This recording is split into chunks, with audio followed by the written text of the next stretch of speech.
Galaxy Glue, welcome again. Oh my God, we gotta get a new song. Galaxy Glue stinks. It stinks, but here's where you're at. You're at the Shlicketty Doocast. We're at the Shlicketty Doo. I'm your host, Aaron Forsyth, Orbit Truth in the house. But guess who else is in the house today? We've got the Master of Disaster. Here he is, Mike Anderson in the Square of Doom. Son of Drell. That's right. All right, what a wow. Okay, it's nice and quiet today. Well, we got the band next door. They're fine. They're good eggs. We're hearing them. But if you hear something kick in the background, if you're going to be an audiophile about it, you might hear it every now and then. You might hear my chair squeaking. Oh, I forgot to bring the WD-40. I know. WD-40. Can you flip the switch so it doesn't lean back? I don't know. Underneath, there's a lever. Oh, there's a lever. What happens if I hit the lever? Well, one side is going to put you up and down. The other side's going to stop you from going. All right. Tilting backwards. Well, All right, we're adjusting chairs. Push it in or out. In or out? Yeah. So you got the little paddle. Oh, I see. Okay. All right, there it is. I stopped it. Okay, good. Yeah, I'll bring WD-40 next time. All right. What an exciting start to our fucking latest episode. We're we're fixing the car a minute before the race. Yeah. Hey, what do you want to do? I mean, it's DIY, do-it-yourself TV here, or internet. DIY. Is that what it is? Do it yourself. DIYDS. Do it your damn self. All right. Okay. Or if your dad made it, it would be do it your goddamn self. That's right. If it was my dad. Butch. Yeah. Butch would go, do it your goddamn self. Pansy. Turn those goddamn amps down. Yeah. Yeah, that's true. Speaking of turn those goddamn amps down.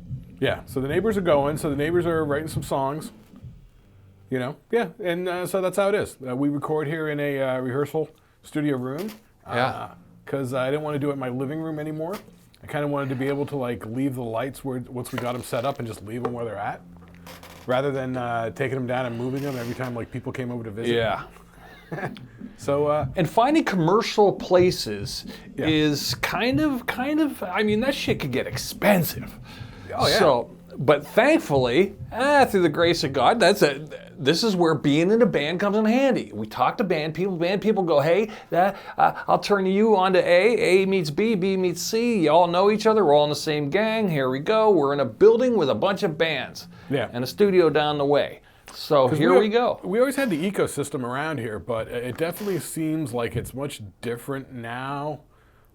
In terms of places to play. Oh God, it's way different. I mean, we used to have changes yearly. 4 music stores here in town, stuff like that. Yeah, there's only one in a Guitar Center at the mall that no one goes to. No, why would anybody go to that Guitar Center? I think that Guitar Center is an abomination. It needs to get the fuck out of our town. The only way I could see going there is officially the only music store in town is World of Music. Yeah. We're down with World of Music, but I mean, they say they close at 5. You need strings. The mall hours open till 9. I can't tell you how many times back in the day when I was still living here, in my 20s, it'd be like, oh, I got rehearsal on a Wednesday, swing by and grab some strings on the way. They're closed on Wednesdays. Yeah. It was like, no. What are we going to do? Yeah, so what I used to do, my backup plan was Music Land in the mall. Yeah, they'd sell weird shitty Fender strings or something. Yeah, they had Fender strings that had those big lead slugs on them. Right, yeah, they weren't good. No, they weren't good, but I went over there and bought strings on a Sunday. I've done it. Many a time, you're sitting at home, you're playing guitar, just enjoying yourself, pink. You're like, ow, and it's winter and Sunday, and it's Yeah. So yeah, Guitar Center's only good for the mall hours part of it. And I wouldn't buy anything other than strings or possibly drumsticks for your drummer. Other than that, they can go suck an egg, corporate horseshit. Yeah, totally. Yeah. And I don't mean to disparage the folks who work there. I'm sure they're good eggs. I probably know people working there, but I haven't even ever walked in the door there. I'm just loyal to Rome and World of Music. That's what we do in Erie, Pennsylvania. Yeah, World of Music is the place. I mean, jeez, love that place. We spent a lot of time there back growing up and stuff like that. Oh, yeah. I'm a gear dork, so I like to go down and just hang out down there and stuff. You had more business down there than I did because you were like gigging and stuff, and you were getting strings and getting bases repaired and this and that. But I didn't buy a lot until we got to about in the late 90s, Yeah. But the whole 80s to, there's a whole 15-year period of me just being a whippersnapper kid going in there and playing everything on the wall and being annoying and not buying anything. Or if I had something, I would be like, how much would you get? Like, I'd try the barter, so I was Captain Trade Up. Yeah, there was a huge amount of wheeling and dealing, that we would do because the scene was fairly robust back then, and there was a lot of gear moving around. I remember there was a kid here in town that would take his dad's credit card and buy the latest, greatest amp or bass when it came out, and then his dad would get the credit card, 10 to 20 days later, and he would snap, and then he'd have to bring it back. And then that new expensive piece of gear is now used floating around in the local ecosystem. And you can get your hands in the on late it. 80s, early 90s, every kid at some point goes, I want a guitar. Yeah. But not everyone stayed with the guitar. So there was a high turnover, and I mean, we were the lifers who would outlive any Do you think so? fly-by-nighter. I mean, I don't know. I just knew you guys. Like, we all still play. I mean, Yeah, but there was always those fellow stoners who'd be like, yeah, I'm gonna get a guitar. I'm gonna get that red Charvel or something like that, and then Johnny come lately down at the keg party would say, I'm getting a Charvel with my next paycheck, and he would buy the Charvel, never play it. Next year in the summertime, he traded it in to get his first car. You know what I mean? There's a lot of those stories where it's like, all right.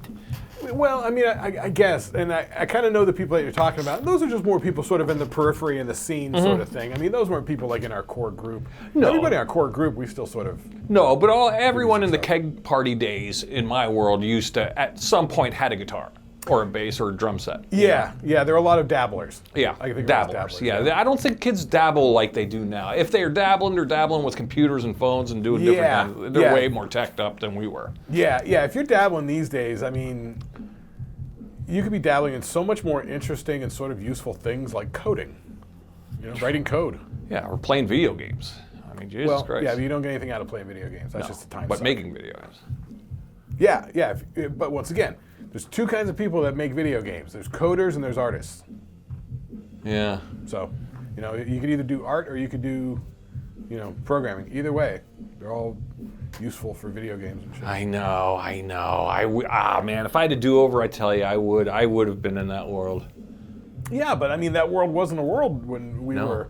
When I was going to go to art school, remember when me and you and my dad went to Pittsburgh Art Institute to scope it out, and my dad was like, yeah, you can go here. Yeah, you'd have a great time. And we're like, yeah. And I was going to go to art school. Dude, I was catching the vibe. I was like, man, it'd be fun to, you're just hanging out in the big city. You got some schleppy fucking, student studio apartment or something with all the other fucking kids. And I was going to go to art. It was like art everywhere. Because there was all the art shit, like the fine art stuff. There was painting and drawing and sculpture and shit. And then there was the whole music video production course. Yeah. That's what Roman then went for. But what would you have gone for if you went? I would have definitely, in those days, I was thinking animation and comic book making. I was going to go animation / comic book making. right. But in those days, it was pre-computers. Yeah. That's where I would have been outdated. Yeah. So any graphic design knowledge I use now didn't even happen. I mean, there was no computers. No, and any of the computers that they did have for a long time were very computer-centric, and it was not a good translation. Now all the computer software for animation is designed to replicate having the sheets with the 3-hole punch thing at the bottom, and you can rotate your screen, and you got the onion skinning built in. Well, yeah, or you just think of how easily, like my computer at work, I've got, 10,000 fonts. In those days, there were font books. You had to draw. Is that how it got done? Yes, there were books of fonts that were like binders. And you just had to draw from them? Yeah. I actually love doing typography in like Illustrator. Oh, yeah. I really enjoy it. Yeah. Because I'll go in there. If shit pisses me off, and they're like, oh, you can't use that font or something like that, I'll go in there and make it my goddamn self. I like it. Yeah, it's fun. Yeah, I enjoy typography. But yeah, I would have totally been, I was about to go to art school, but I guess I didn't. Me too. I mean, my whole thing was, I remember when you were a senior and I was a junior, like we had that one art class together. Yeah. And we sit there and talk about it. I'm like, I'm turning 18. I'm getting in the car. I'm fucking moving to LA. And I'm gonna Yeah, we were going to go to LA. I wanted to go to LA too. Yeah, I was just going to get into the visual effects. Oh, yeah. Like, And honestly, I had that same thought in '99 when I was out in Phoenix and I was working for Desert X-Ray, and I heard that they were making the Lord of the Rings movies down in New Zealand. And I seriously considered for a couple of days just fucking leaving everything. I didn't have much, and just flying to New Zealand and just hanging around and begging outside Weta Studios. Maybe they let me sweep the floors. Yeah. But I thought to myself, well, that's only going to last so long. Dude, that's the dumbest thought. They're still making that shit now. That would have been a 20 or 30 year career at Weta. Yeah, even if you just met somebody there and just started hanging out and your roommate was somebody, you would have been in the world. Even just being a grunt guy, sloshing around fucking stuff in molds and moving them in and out of kilns and shit. Just grunt guy. They always need... Look, you got the artists that are talented doing the fucking talent shit. You don't have them sweeping the fucking floors. I know. You know? But still. Man, like, work's work, but... I wish I would have gone to art school. Even though it would have been outdated knowledge because of computers came in shortly thereafter, you know? Right. This would have been 1989 and this would have been 1990. I would have been attending this. And I remember sitting with you in that art class and imagining like the way the animation software needs to be. It's like you got to have a skeleton and then muscles under it and then skin over that and then cloth over that and then it just moves that way. I remember like we were visualizing the whole thing. Yeah. And eventually that's where it is now. That's where it got to. And it is right and it does work and it's pretty dope. You know. Oh my God. I would have done so good. I know. And then my dad did the classic dad move. Yeah, and I remember getting home that night, and I was like, "Oh, what do you think of the place, Dad? Do you think I can go to college?" He goes, "Yeah." I don't know how you're going to pay for it. Yeah. Well, that was it. I was like, "Well, they're going to need the tuition and by the first." And he'd be like, "Where are you getting the tuition?" I go, "You." He goes, "Me?" No. He knew it. He knew it going in. I never asked, but he knew going in. I wasn't gonna come up with shit, and I didn't have shit, and I barely. But honestly, had a job. you could have got a scholarship. Yeah, and maybe in those days. But yeah. I think the problem was like we went down like 6 or 8 weeks before school would have started. You know what I mean? To get a scholarship, you got to go be applying for that shit. Yeah, I would have had to be groomed a year before in the system. I Yeah. wasn't in the system yet. No, they don't know you. No. Like you and I are both in there looking around the place. Yeah. I have no talent. You have talent. They don't know. We're just two schmoes looking around. And my grades weren't that great. No, you didn't have great But grades. my art teacher could have vouched for me. But I mean, yeah, my grades weren't that great. She loved both of us. Yeah. Yeah. Yeah. So I could have made it. That would have been cool. I always think to this day, because music was always a learned behavior. I always feel like that was trial and error, repetition, and lust for the scene and what we visually saw. Well, the thing but is, it wasn't like, a God-given talent. That was not a God-given talent. Back when we were like first starting out, learning the instruments and songs and stuff, we were learning just putting a cassette tape in and just listening to it, try and play it, rewind it, listen to it. That was rewind it. learned behavior. That was not God-given talent. That was not what I was put on this earth to do. Honestly, I'm pretty sure I'm like my daughter now is an amazing artist.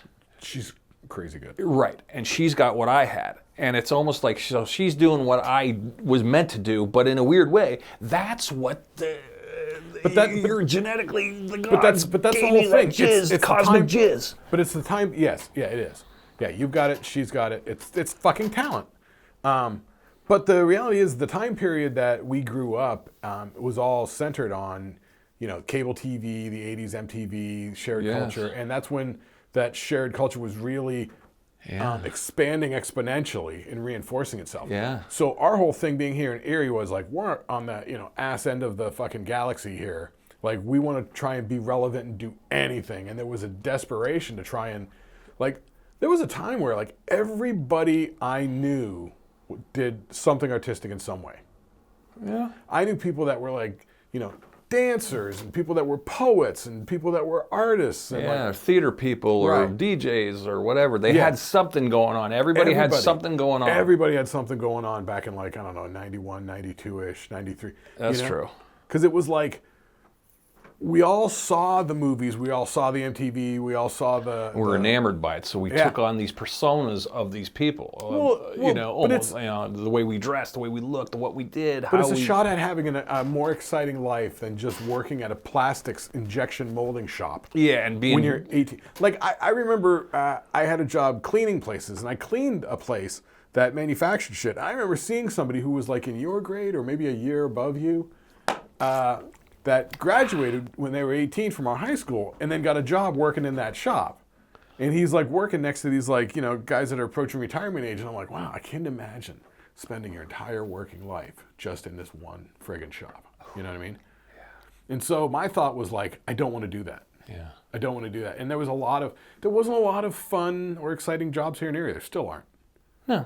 But with the internet and stuff, that was a great sort of level playing field equalizer. And then also there's all this gear and technology got, super good and super like affordable. And at least Erie wasn't as bad. I mean, it could have been where we could have been like in the middle of way rural bullshit. True, there were plenty of people who were always coming up here from like Warren, moving up to the big city of Erie. Yeah, and they were coming from like, they were like... And we'd be like, this is Hicksville. And they're like, this is great. To them, it was like... Thriving metropolis, Yeah.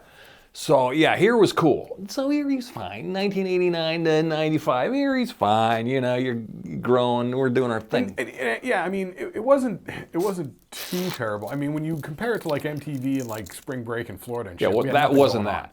But we also didn't have, drive-by shootings and crazy crime and home. Everything was pretty much mall. It was still mall culture. Yeah, and Erie's like big enough that we have like our own network affiliates. We have our local ABC, NBC, CBS, even PBS. Mm-hmm. We have our little amusement park. We have the mall. The mall was a big thing in the 80s. Yeah, malls were a big thing in the 80s. We had a mall. We have a lake and a beach. We were definitely 80s kids hanging at the mall. Lake and a beach, yeah. We didn't go to the lake and the beach. You keep saying that, but we didn't go. Well, not then. No. I mean, we drove around it, like for a place to go burn a number, but... I never agreed with that.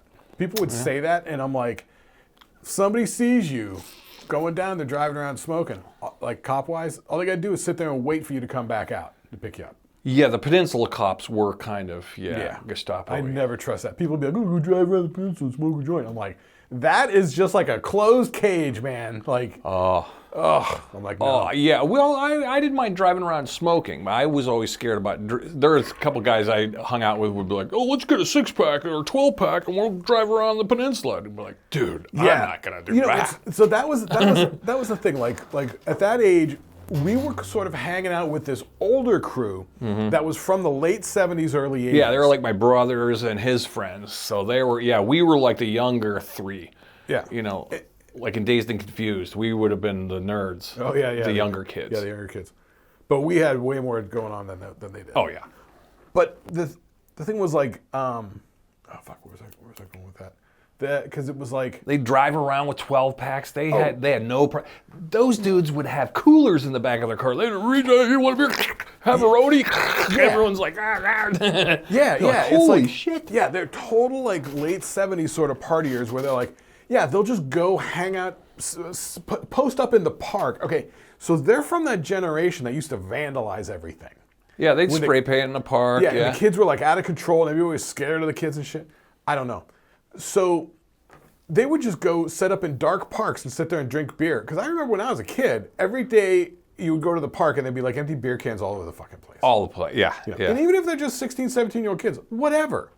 They would just, like you said, it's like goddamn Walter Matthau in the Bad News Bears with the with the cooler full of beer.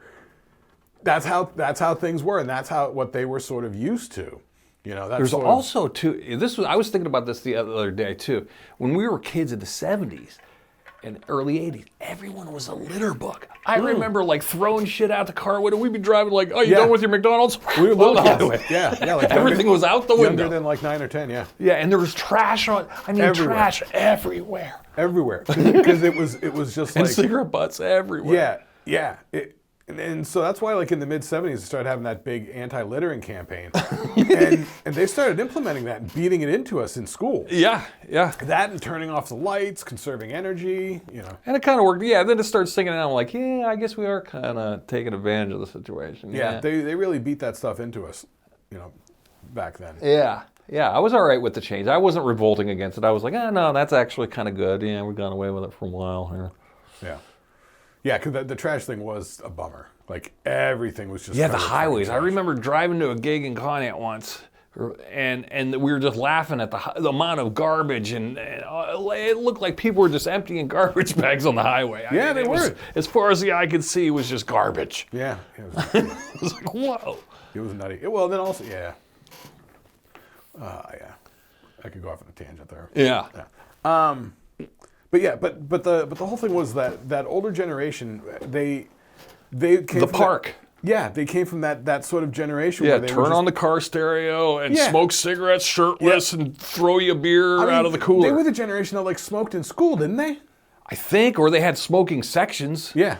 I almost want to say, I heard rumors of McDowell's smoking sections. Now, by the time we got there, it was long gone. But long gone. But I heard of stories of like, oh yeah, they used to be able to smoke. There's a smoking section back there. You got suspended a day for having cigarettes. Yeah, we weren't even allowed to bring them in. Yeah, which I think I got suspended once a day for having cigarettes. And then they were like in my jean jacket pocket, and the teacher was like, what's in your pocket there? Even having the lighter was bad news, you know? So it'd be like you get a day for the lighter and you get a day for the cigarettes. Yeah, I think I got in trouble for a stinky Zippo that leaked all over the place because it stunk. I remember when we were in the Zippo phase. Zippos. Super impractical. Oh, yeah. They were bad old Zippos that leaked all Yeah, because we couldn't afford good ones. That one you had was a fire hazard. Yeah, the whole thing, the whole hand would go You would up. try to do that thing where you snap the lid shut and it just flung fluid everywhere. So funny. But I like the sound of a Zippo, though. This is a classic tone. You ever hear clink? Yeah, the clink of it? Well, when you open it, the lid sort of vibrates for a second. You know, the ching. You know. Yeah, that's a nice little sound. Yeah, it's a good time. But definitely there was something that older generation had much more of a sense of freedom of being able to go out and do stuff. Yeah. Like they grew up when you didn't have to wear seatbelts. And they didn't have illegal curfews. to drink and drive. Yeah, they didn't have curfews. They didn't have, rules. The cops weren't up their asses. No. Like I don't know. It just seemed like it was really a different world. And so that world that we were in, it was very much constricted and confined. So in order to do what we wanted, we had to be like real clever about things. Yeah, we had to scheme it, whereas they were just out in the wild. Yeah, everybody just sort of accepted. Boys will be boys. Like with us, everybody was up our ass about everything. Oh my God, I can't believe you did this. When we did get caught with anything, but it's like what are you complaining about? Like, we don't cause trouble. We all get decent grades. Yeah, other than smoking cigarettes and smoking some crappy Mexican weed, we really weren't that bad. No, because actually, like, we didn't even do drinking. I remember you and I. No, we waited to drink a little bit. Definitely we were. I really didn't go. I got drunk once early when I was like 13 or 14. Yeah, and it was fun and all, but like, I remember you and I having a discussion. We can't afford it. We can't afford both. Yeah, it's one or the other, and we got more out of smoking crappy weed. Yeah, the drinking's super impractical though. You gotta get like a case of beer, keep it cold, you're drunk all night, you fucking reek like booze. Yeah. But with the weed, it was a lot more You under can make the an radar. eighth last like 2 fucking weeks, just taking a couple of one hits, you just... Yeah, so in step theory outside, we weren't drinking. hits. I mean, we would, once a month we might be, all right. No, I remember when we were like 14, like I didn't drink from like 14 to 17 or something like that. Yeah. And actually, I didn't even drink that much. I mean, I guess I did for a period when I was going to like Shooters and State Street Tavern and stuff like that. Yeah, I did when I was, I definitely did. But I mean, it wasn't like getting loaded though. I just remember like, oh sure, there was always beer. Somebody would hand you a beer and I'd drink a beer. But I don't remember ever really getting too, plastered. I mean, I Really? had plastered moments, but I was always definitely trying to get some level of, taking the pain off sort of thing. yeah, I know. I just like to laugh. I liked smoking pot back in the day when I was a kid. Huh? Oh, it was fun. I mean, yeah. I mean, that's what we did a lot. I mean, we went to a lot of those parties where it was with that older generation. Mm-hmm. And I remember it'd just be like you and me would just be like hanging over in a corner, just like taking a couple of hits and just like watching everybody else is getting like, way hammered. And, And people would fill your red cup up and go, okay, fill me up. And they'd fill you up and you just kind of, you're going to force it down. I remember there was a night, there was a Dirty Looks concert down at fucking Holy Trinity Church. I was fucking wrecked. I was going through like fucking just like bumming beers off bikers and shit, and they were just like laughing at how drunk I was, and like, all right, here, asshole. Yeah. I was like, nobody thanks, had man. a problem handing some 16-year-old kid, long-haired kid in a jean jacket a beer. They'd throw you a beer. Hey, have one. Yeah, All right. yeah. They were like, look at this kid. Here, You're drink fine. that down. I'm like, thank you. You're the best. I'm like, do it up, kid. You know, yeah, it was fun. You know. Yeah. No, It seemed all innocent and weird. You know. No sense of danger. Yeah. No. Never. Like when we went to concerts, like when they started having good concerts in '85 down at the whatever they call it, Civic Center or whatever. When we went to the concerts, man, it was like class reunion or something. Like we knew like almost everybody in there. Yeah, like, or everyone looked familiar. You could look to the right and go, oh, I've seen them around. Oh, I've seen her around. I've seen him around. I just remember running into like because that music in the '80s, that sort of heavy metal music was very popular. So like, the first concert I went to was Rat headlining with Bon Jovi opening. That's how it was like August '85. Yep. So Bon Jovi only had the Runaway song. Runaway, album. I think 7800 Fahrenheit was just coming out. Yeah, that was early Bon Jovi. Yeah, and then the next year or whatever, their big album hit, Slippery When Wet or whatever the fuck. So yeah, so that was way back then. But because it was like, you know, sort of early, people go, oh, hair metal. Hair metal was like 87 to like 91, 92. Yeah, it wasn't that long. No. But it was an explosion. No, but back in the day, like 85, 86, stuff like that, like it wasn't hair metal. It was just like new, you know. It was like new stuff. Yeah. Like, Rat was only like a couple years old at that point. Bon Jovi was super. Yeah, new. that was. Yeah, and there's no discerning that between that and like an old Uriah Heep or Motorhead record. It was just like metal. It's just as long as it had distorted guitars, we were in. Literally, that was where I was at. If it had distorted guitars, I was in. Right. If it didn't have distorted guitars, I didn't want to know about it. Right. Yeah. But so it literally wasn't until I was 17 and started playing bass that I started, you know, looking at other music that was non-distorted guitar based, like funk or like even like some of the new wave stuff. Oh yeah, or my dad would be playing like Billy Joel or Hall & Oates, and I'd be like, that's actually pretty good. That's all right, but it doesn't have enough snarl. It needs some snarl. Yeah, Hall & Oates stuff is so good. But yeah, it wasn't until later in life I go, wow, that was actually kind of good. Yeah, 100%. Yeah, that was definitely a thing. So what else? Okay, we're in the Wayback Machine again. We got to get out of the Wayback Machine. Sometimes we bore people, especially who knows? I don't know. I don't know who listens to us and why, what they get out of it, but we're doing us, and if you don't like it, don't listen. Yeah, and we'll steer out of the Wayback Machine. We'll do a little Wayback. What else you got? We should put that on a t-shirt. Don't like it, don't listen. All right. So last time we were talking about ghosts. Talking about some ghost stuff. Okay, yeah, ghosts, yeah. And in watching the episode and doing the editing, I'm not sure if we quite, got to a couple of the sort of ghosty bits that I kind of wanted to hit on. We sort of danced around it a little bit.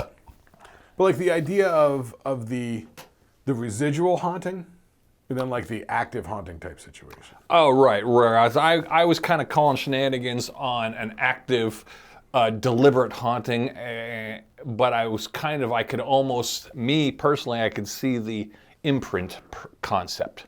Yeah, well, that's the that makes sense to me. Yeah, that's the residual one. Yeah, so I'm kind of on the fence with it, but I'd love proof. All right, without getting all religious-y on me and getting all spookery. Right, but a lot of the stuff that they've kind of covered on some of those ghost hunting shows, like I said, I do find it interesting applying a scientific approach to it.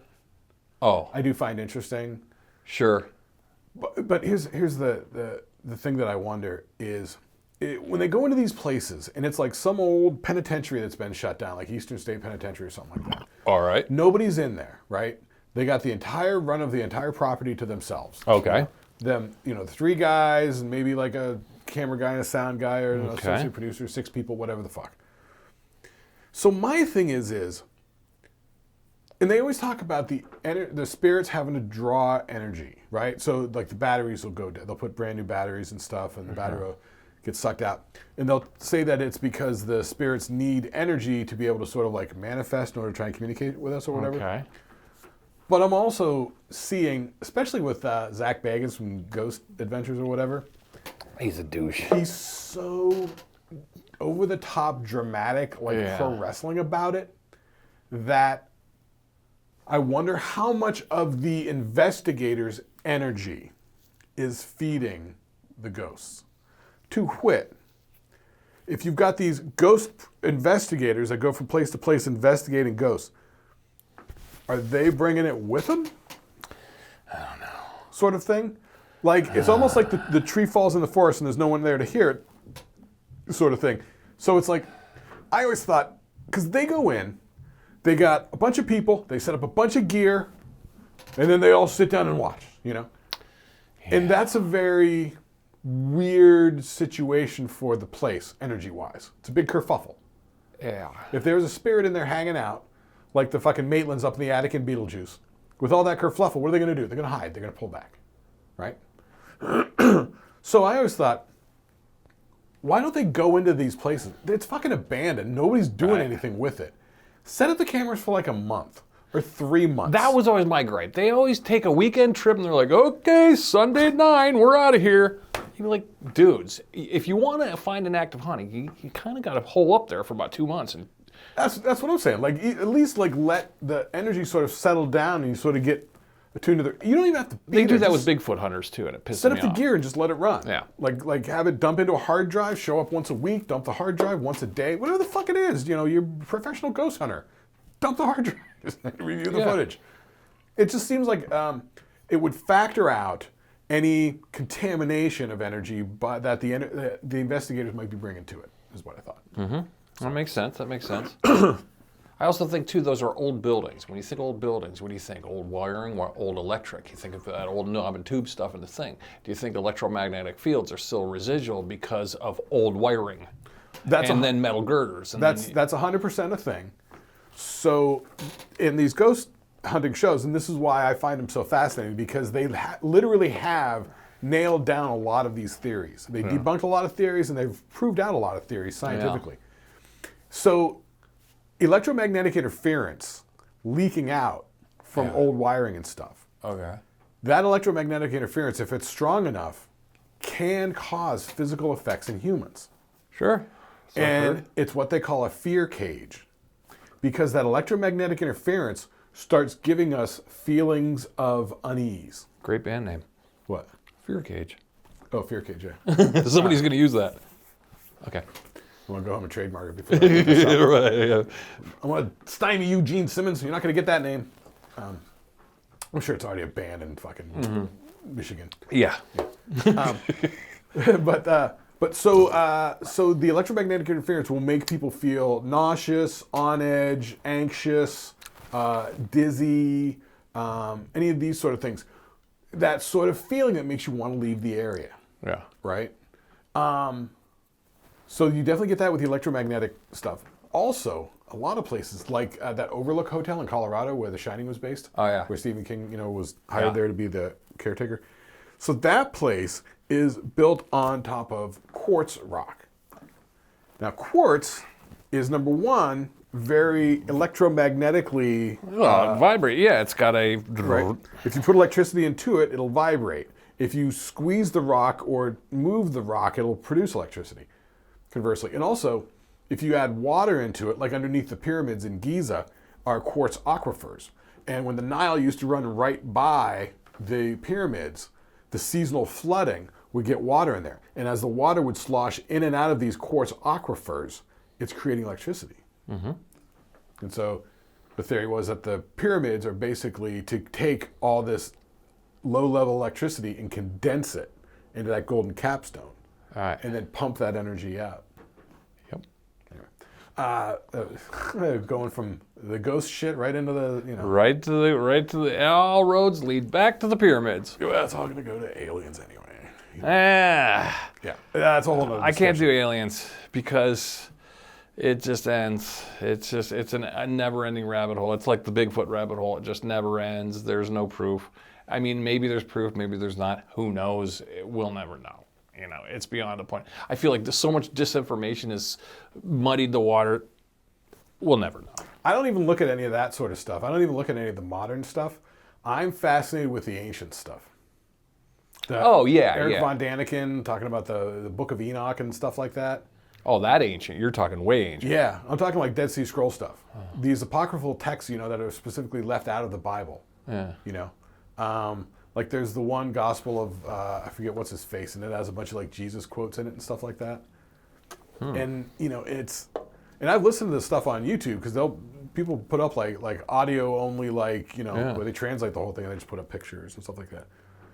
And I've gone through a lot of these. I did the Book of Enoch. I did the other one where it's all Jesus's like quotes and sayings and stuff like that. And he talks in these weird parable like circles, these like logic circles, where like everything's an analogy and it's like the circular logic, and it's almost like, well, this almost really doesn't mean anything.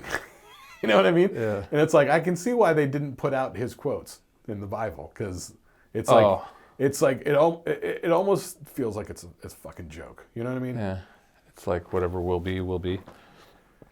No, it's just he always refers to people as the sheep, and then godly people as the shepherds, and then it's all about tending the flock. See, it's all parables and analogies, So it's always a step or two removed from stuff, and then at a certain point you go, wait a minute, what are we talking about? Yeah. He's like, thus as the shepherd to the flock, so as the heron to the dawn, and you're like, all right, you're like, I don't know. Yeah. I'd be like, eh. Yeah, but also the Anunnaki shit. I did this. Right. Yeah. I listened to like That's a big 6 deal. hours of Anunnaki translation stuff. Jesus. It was interesting. It was real interesting. Yeah, and then you got to go down the Bigfoot rabbit hole. And the Bigfoot rabbit hole stinks. You don't got to go down the Bigfoot rabbit hole. No, you don't. I think basically you got to ask yourself, can a Gigantopithecus still live undetected in this world? And the answer is probably not. I think the answer is yeah. You think? I mean, I think that whole giant squid thing a few years ago proved it. 10 years ago? Mm-hmm. The whole big thing about the giant squids were the Kraken, do they actually exist? Then fucking Discovery Channel ponied up some money and funded an expedition, and they fucking found it. It does exist. Well, there was the Bear Grylls where he pulled a whole month in the fucking thing looking for where the Sasquatch sightings were, and he stayed a whole month in their thing. And he said he had a few like tree knocks and things like that, the usual. But he came back thinking something's out there, but I don't know what. I tell you, I see that. He didn't see anything. I recorded my DVR that Paranormal caught on tape or some shit like that. Mm-hmm. And there are some things that I see on there that are really getting interesting and hard to just blow off. There's a lot of stuff that's like, all right, that means nothing. It's like lights in the sky. Lights in the sky don't mean anything to me unless they start, move in one direction and then suddenly go a different direction, because that's aerodynamically impossible, and that means higher technology, right? A light in the sky could be fucking anything. Sure. These days with drones and stuff like that. Yeah, drones. I know. Yeah. But the whole Bigfoot thing, I mean, because the Australopithecus was like, wait, was that what it was? Gigantopithecus? Gigantopithecus, yeah. Because that was a thing at some point, wasn't it? Yeah. It would be like a missing link. It would be like... And that was like last ice age, which was like 20,000 years ago? Yeah. 10,000 years So ago? how does it go with no bones found and nothing ever, Yeah, that's the thing. For as often as these sightings are, and everywhere. Like when we were kids, we'd hear about the Bigfoot sightings on, what was it, Mysteries of the Unknown with Leonardo and Nimoy. every rural... And it was always the Pacific Northwest. Every rural hunter had Oregon. a Bigfoot story. It was either Oregon or Maine. Yeah. Now it's like, I think they saw one down here in Franklin, Like, I don't know. Oh, yeah. They definitely had them in Ohio right over here. Like, it's all over, yeah. So I don't know. But well, that's the thing. For as prevalent as the sightings seem to be now, there's got to be bones or skeleton or something somewhere. Although, for a long time, like think back to like those National Geographic Explorer days of the late 1800s, of like African explorers and stuff. They didn't know what happened to elephants. Like it wasn't until like the 1930s that we found out that when elephants thought they were going to die, they went to a special place and they all died there. Nobody ever found elephant bones in the wild. Yeah, true. Unless it was like hunted or killed or something. I always think about like those ancient, imagine like those old hunters from the old 1800s, and they're like, I went to Africa, and they go on safari, and then they try. Can you imagine coming home and try to explain a giraffe to somebody? Well, I was thinking about this the other week. A giraffe. That was the whole point of zoos. Yeah. Going back to the days of like Henry VIII, because Henry VIII had a zoo. They had like, so That was the thing, to get animals from different parts of the world, bring them to this other part of the world, so people could look at it. Yeah, and they... Because it is a very 1800s, let's explore the world and tame it with our scientific method. Yeah, because we're this self-aggrandizing superiority complex. Yeah. So they want to take it and we'll put it on display like a piece of art. Yeah, they're exploring the Arctic, the Antarctic, they're exploring Madagascar, they're documenting the world and classifying everything and discovering new species, and it was a very exciting time of scientific discovery and stuff like that. Yeah. So. Yeah, imagine, or like those old explorers, trying to explain like, the lost city of gold and stuff like that, trying to explain it, back in England, like, camel, but then just, even if you were, say, like, had weird flowers and weird arachnoids and bugs and flowers and butterflies and things, it must have been mind-blowing. Yeah, and that was, like, even when you look at, like Mary Shelley's Frankenstein, when you read the book or stuff, like, I didn't actually read the actual book. I just listened to the audiobook, Litterbugs.org, because it's public domain. So you can listen to people, like, reading the book to your audiobook. And it's very much of that time where every gentleman dabbles in chemistry or, bird watching or bug collecting. Yeah. Like, that, everybody did it. Everybody was into it. That was sort of the thing. Yeah, that was the TV of the time, though, Yeah, it was. It was sort of the entertainment. Yeah. Like, people could have bug collections and look at them and talk about them. Yeah. And people would meet to tell stories, and telling stories was their television. Well, that's the whole thing. They stand there and they go, here's my bug collection. Look at this dragonfly. I tell you what, I got this dragonfly. And Yeah. I mean, that was almost the joke. Oh, my God. These cartoons are so old. Nobody even knows about these. Remember those Commander McBragg cartoons? They were on with, like, Tennessee Tuxedo and stuff like that. Oh, okay, yeah, early morning one. Yeah, Saturday mornings, those were like the 6 a.m. ones. Yeah, he always had the white bushy eyebrows and, like, no eyes, and he's always, like, telling stories. And it would get to where he's, like, in the lion's mouth, and then the guy he's telling the stories to goes, oh, my gosh, Commander, whatever did you do? Yeah. It would go to an ad break, and it would be like, oh, is this the end of Commander McBragg? Yeah, will he make it out of here alive? It's the most ridiculous, like, cliffhanger, because, like, he's telling the story as the whole framing device, so clearly he made it out. It was fucking ridiculous. I know, yeah. Well, we fell for it. Kept us there. Well, it was fun. Like, I remember watching, remember Get Smart? Oh, yeah, it was, with Don Adams, the James Bond spoof, written by Buck Henry and stuff. I remember watching that when I was a kid. Like, I did too. I thought it was hysterical. I was too young to find the humor in it, but I watched it like... The shoe phone, all that. Because that was Buck Henry that wrote that. Yeah, the shoe phone was always kind of whimsical. I don't remember ever laughing out loud at it, but I smiled, like, oh, okay. No, I didn't laugh at it out loud like that, but I thought it was all very clever, Yeah. Like the door gags where, because you'd see it in, like, movies and stuff at the time. It was like a parody of, like, those sort of, like, spy movies and stuff. True. And, they'd have, like, the... like a title sequence of them going through doors, but in the Get Smart, they went through, like, I don't know, 70, 80 doors. It was like yeah, and they'd have those old, like from the old... door gags. Yeah, door gag. Like, one guy would go in this way, and this girl would go out that way, and then they, Yeah, it was like stupid sort of Borscht Belty sort of humor in a visual sense. It was corny, cartoony, but left over from the old talkies or something. I don't know where... I got it. I liked it, though. It was all right, yeah. Yeah, that shit was always fun. Don Adams was kind of humorous. He was fine. Yeah. Yeah. So, I guess Get Smart was such a hit. They actually won Emmys for that. So, Don Rickles told a story once. He was friends with Don Adams. Oh. Because I don't know, maybe like they were in the Army or something like that. They're sitting together at the same table at the Emmys. Don Adams wins for Get Smart, and it was like the third season when he took it over, when he was producing it or something like that. Sure. They get the Emmy, so it's a big win for him. And he's up there, and he's like, thanks for the people that believed in me. My wife's sticking by me, And he's like, feeling like on top of the world. Goes back to his table, goes to sit down, puts down the Emmy, goes to sit down, leans down, stabs himself under the chin with the Emmy. Wow. And Rickles is like, I feel like a winner now, don't you? I just remember I was like, oh my God. And Rickles was like, he impaled himself on the Emmy. Wow. It sounds horrific. You know? But Don Adams was like, tough soldier dude.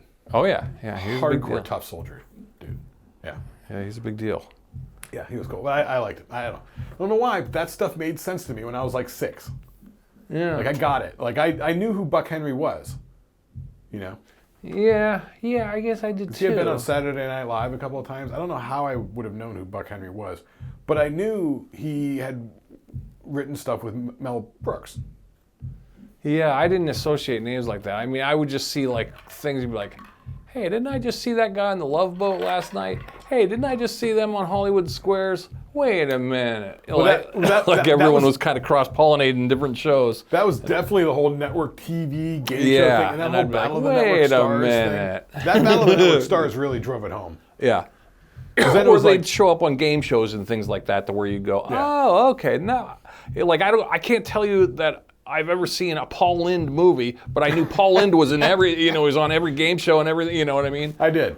Yeah. One. I know one Paul Lynde movie. I don't know if I've ever seen one. It was from like 1956. It was called Bye Bye Birdie. Oh yeah, Bye Bye Birdie, okay. And Margaret was in it. Yeah. Sort of a musical about these teenage kids losing their minds over an Elvis type figure. Yeah. Paul Lynde was one of the dads. Oh, okay. Against this crazy rock and roll music or whatever. Yeah, and they'd just be like these weird people that were on television. You know what I mean? They're just television people. Like, seriously, there was a handful of people that were always on, making guest appearances and on the game shows, and I don't know why they were famous. Yeah. I mean, like Charles Nelson Riley. What did he do? right. What was he known for? It was just flaming gay. I don't know. Listen, I love her, but I couldn't understand why Betty White was famous. Until she got on the Mary Tyler Moore show, and then I'm like, Yeah, oh, she's she's good on there. Mary Tyler Moore. Okay, Yeah, all right. yeah. She's an actress, and she's doing the thing. But when I was a little kid, I didn't know why I didn't know that her and her husband started the whole game show thing with Password back in the 50s. Oh. Her husband was like not Alan Ladd. I was going to say Alan Ladd. I forget her husband's name. But he was like the producer, and they put on Password, did all that sort of stuff, and he died. All right. Okay, that makes sense. So she was grandfathered in. Right. And it's like on Match Game. That Brett Summers that was always on there. Oh yeah. She was like one of the like head writers or something like that. Oh yeah. And she was actually married to Jack Klugman at the time. That's why Jack Klugman. Well, he was on The Odd Couple, but and then he was Quincy. oh, Quincy, that's right. Yeah, Quincy was later. But also, stars I didn't know why they were famous. Charo, I had no idea. I mean, obviously Charo looks great and she's sexy, but why? Like she didn't have a hit still song. around now. Oh, I know. Yeah. Have you ever see clips of her playing the Spanish flamenco guitar? Oh, she's dope. ridiculously good. Yeah, and ridiculously good on the guitar. Maybe that was the thing. Maybe in the 50s or the early 60s, she came out as like a 13-year-old slamming on classical guitar with long fingernails like Dolly Parton. I don't know. You know. Maybe well, she was kind of sexy too. She had the big old boobies. Totally. No, I got that. Yeah. I got that. But I'm like, as me as a kid who was born in like 71, 72, and she's on game shows, I don't know why. I don't see her in movies. I don't see her on the radio or the host was just like, let's bring out Charo, and you'd be like, hey, Charo. And I know Charo from the game shows and the talk shows and shit like that, you know. But it was like, I don't know why they're famous, you know. Yeah. But I get it, like stuff like, you know, you get your buddy Hackett, and you're like, oh, he's a comedian. Sure. He's a stand-up comedian. He's doing nightclubs and shit. We don't get to see that, but we know. Yeah. Shecky Green, Morton Saul, you know. Yeah, you'd see those types, and then you'd see the actor types and the Vegas types, you know, they'd come out, you know. Yeah. But, yeah. I'm sort of fascinated with the period, kind of like when we were kids growing up in the early mid-'70s, where you still had a lot of the old Hollywood actors still around. Yeah, like Dean Martin would be still there. You know? Yeah, well, yeah, up through the 70s, yeah, doing like TV specials and stuff like that, or you know, wheel out Lucille Ball just to come out and just be cranky at everybody, and you know. Yeah, they're gluing her together. I mean, that was literally the days where they had probably invented the phrase "Don't meet your idols." Sure. Because people were probably such dicks. I was actually just watching a YouTube video about 20 of the worst celebrities ever. Oh, I click on those every period. And a couple of them were ones like I never heard of. Like there was this comedian guy who was like super famous, but he was a dick. Like Frankie Faye or something like that. Oh. Yeah, and you know Lucille Ball was on that list. Milton Berle was on that list. You know. Yeah. Even Jack Lemmon. Jack Lemmon. Yeah. Okay. I guess because he was just such a fucking nutty workaholic that he was just like. I think they were mean, I think all, it's yeah, they were all probably raging alcoholics. Yes, that was super common through all of them. Yeah, so that's probably the through line is raging alcoholism. Plus, they're probably eating like beaners and uppers and downers and pills and barbiturates. Yeah, that nobody even knows about. In those days, they probably had Ziplocs full of weird pills. Yeah, because they did. I mean, we know they're around. They were shoving them down Judy Garland's throat. Yeah. Yeah, take this. By the cupful. Yeah. Take this in a martini at 10 a.m. and you're going to feel great. Yeah, and that's the whole thing. If they were all able to just sort of, you keep all that stuff under the radar. Nobody really knows it. Nobody writes about it. It's never known. Right. Yeah, as long as you avoided the newspaper reporter, stay away from him and you'll be fine. Sleep it off in the morning. Like, you know what? I watched a really interesting biography type video of Carolyn Jones. Who that?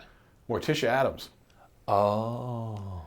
Real interesting sort of lifestyle there. You know, she was married early on when he was a nobody to Aaron Spelling. Yeah. How old's Aaron Spelling? He'd have to be 110 years old. They're all from that time period. Yeah. Yeah, I guess Aaron Spelling was kind of old. You're right. Yeah. She died young. She died way young. So Aaron Spelling probably remarried, right? Mm-hmm. Hence why when he had 90210 Tori Spelling as his child, was with a different woman. Yeah. Yeah. Yeah. Yeah. Yeah, but they were both like struggling. She was trying to get her acting career off the ground. He was trying to be a writer, and they were poor and struggling. They're very much in love, but didn't work out because he started like hanging out at night and stuff, and she figured he was fucking cheating on her and stuff. It's going to the old burlesque things, drinking martinis and eating black beaners. But you know, I'm sort of fascinated with that whole time period and the fact of like, you know, when we were kids in the 70s, you know, those old movie stars were like popping up in like really 2-bit shows and stuff like that. You get like Betty Davis popping up on Love Boat, you know. Yeah, because they didn't know the power of television. That was still kind of new waters. No, they were just movies. Movies were the thing. You're a movie star. They looked down on TV. Yeah. It was like slumming it. Yeah. And honestly, that's the way it was up until The Sopranos. They were talking about that on Sopranos. Because a lot, like Michael Imperioli, who plays Christopher, he was talking about how, he's like, I didn't want to do TV, I was an actor. Yeah. I wanted to be in movies. Yeah. He's like, but then, you know, you come and do Sopranos, or there were a lot of people that they cast after the first season was out and stuff like that. And it was like, because it was TV done like straight up like a movie. Sure.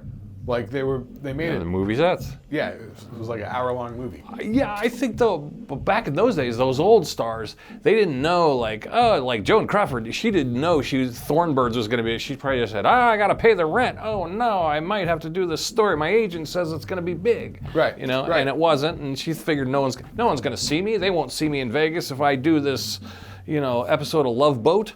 I remember Betty Davis in Escape from Witch Mountain. Oh yeah, I remember Escape from Witch Mountain was a big deal. Or Return to Witch Mountain, or whatever the hell it was. Yeah, there was 2 or 3 of them. But only after it came out.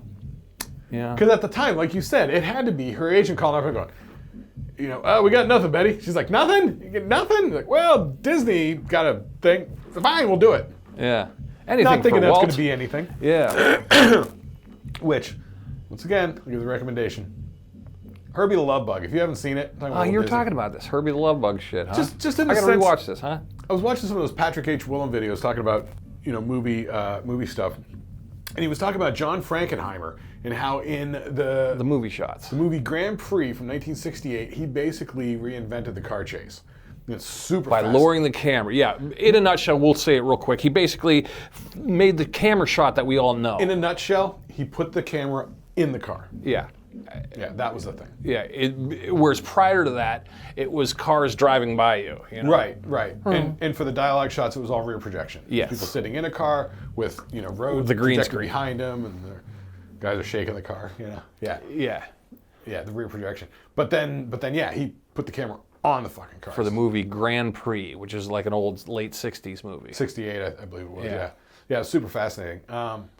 But he didn't mention in there. Last time I watched Herbie the Love Bug.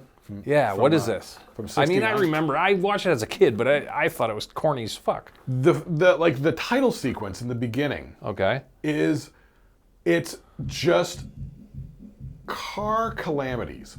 It's almost like old school. It's old school racing footage. Right. And it's like crazy down south racing footage where they go in a figure 8 track. Yeah. And so the cars are like, it's craze balls car stunt work. Where you're looking at it and you're like, yeah, they actually just cut a car in half. And as it's going down the road, they blew the things holding it together and it just separated and drifted off. Like they're doing actual gags with full-size cars. Wow. Yeah. Or that's what it looks like to me. Because it's not optical tricks, it's not green screen, it's not computer CGI. Yeah, Cars were they cheap and actually- plentiful. Yeah, that's true. All right, I'll watch it just for that. Just for that. And even if you don't stick to the whole movie, just the first, 15, 20 minutes, because, Dean Jones, you get sucked into it. Dean Jones is super charming. Fucking Buddy Hackett.